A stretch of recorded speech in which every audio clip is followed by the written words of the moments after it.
Law and order పరిస్థితి. నేను అడుగుతా ఉన్నాను, ఒకసారి ఆలోచన చేయమని అడుగుతా ఉన్నాను. ఎంతటి దారుణంగా లా అండ్ ఆర్డర్ పరిస్థితి ఉంది అన్నదానికి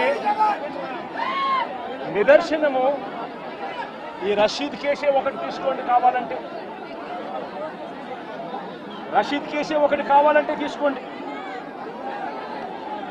ఇదే వినుకొండకు ఇంతకు ముందు ఎస్పీగా రవిశంకర్ రెడ్డి అని చెప్పి ఇంతకుముందు ఎస్పీగా ఉన్నారు. మంచి ఆఫీసరు, అప్రైట్ ఆఫీసరు. ఎన్నికల వేళ వీళ్ళకున్న పలుకుబడితో ఆ ఆఫీసర్ను తప్పించేశారు. తర్వాత వీళ్ళకు కావలసిన అధికారిని, బిందు మాధవ్ అనే అధికారిని ఎస్పీగా తెచ్చుకున్నారు. ఈ బిందు మాధవ్ అనే అధికారి ఎస్పీ ఎంత అన్యాయస్తుడనంటే, ఈ అన్యాయమైన ఎస్పీని సస్పెండ్ చేస్తూ ఎన్నికల కమిషనే స్వయంగా నిర్ణయం తీసుకుని ఈ బిందు మాధవ్ అనే అధికారిని సస్పెండ్ చేశారు. దాని తర్వాత ఎన్నికల కమిషనే మల్లికా గర్గ్ అనే ఒక మంచి ఆఫీసర్ను పెట్టింది. ఆ ఆఫీసరు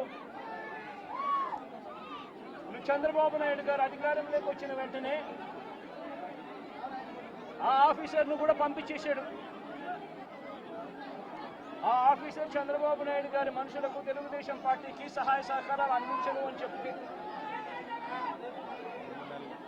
ఆ ఆఫీసరు వెళ్ళిపోయిన రోజు కొత్త ఎస్పీ శ్రీనివాసన్ అనే ఆయనను, వీళ్ళకు సంబంధించిన ఆయన శ్రీనివాసన్ ఆయన తెచ్చుకున్నారు. ఈ కొత్త ఎస్పీ వచ్చిన 2 రోజులకే,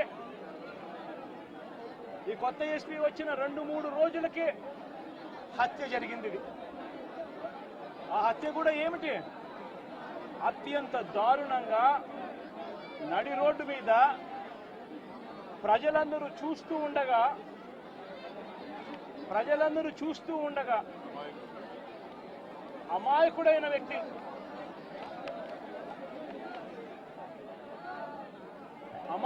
వ్యక్తి, ఈ వ్యక్తి ఒక సాధారణ ఉద్యోగస్తుడు.